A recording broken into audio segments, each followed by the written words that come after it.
नमस्कार मित्रांनो, पुन्हा एकदा आपले स्वागत आहे मित्रांनो. राज्य कर्मचारी व पेन्शन धारकांसाठी आता चाललेली मोठी आनंदाची बातमी.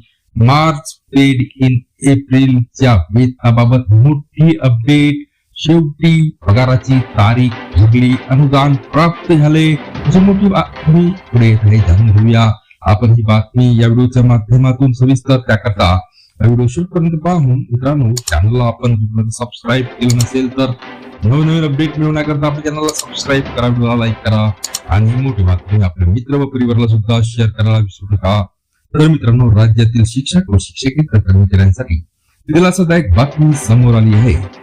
मार्च पेड इन एप्रिल 2026 वेतनासाठी अनुदान वितरण करण्यासंदर्भात शालेय शिक्षण व क्रीडा विभागाकडून महत्वाचा शासन निर्णय जारी करण्यात आलेला आहे.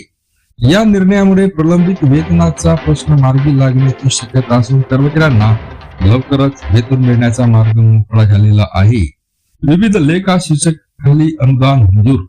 मित्रांनो, शासनाने विविध शैक्षणिक घटकांसाठी वेगवेगळ्या लेखा शीर्षकाखाली अनुदान मंजूर केले आहे. त्यामध्ये प्रामुख्याने पुढील बाबींचा समावेश आहे. यामध्ये पहिला आहे सर्वसाधारण शिक्षण व प्राथमिक शिक्षण, अशासकीय शिक्षण शास्त्र कनिष्ठ महाविद्यालयांना सहाय्य व परिरक्षण अनुदान, अशासकीय प्राथमिक शाळांना सहाय्य, माध्यमिक शाळांची तपासणी व शिक्षण संचालक कार्यालय, शिक्षक प्रशिक्षण कार्यक्रम व गट निवासी शाळा, शाळा न्यायाधिकरणे व विशेष संस्थांना सहाय्य, माध्यमिक व उच्च माध्यमिक शाळा, शिक्षक व शिक्षकेतर कर्मचाऱ्यांच्या मुलांना मोफत शिक्षण योजना, जिल्हा परिषदांना निधी वितरणास परवानगी. महाराष्ट्र जिल्हा परिषद व पंचायत समिती अधिनियम अंतर्गत जिल्हा परिषदांना देखील सप्रयोजन अनुदान वितरणास मंजुरी देण्यात आलेली आहे.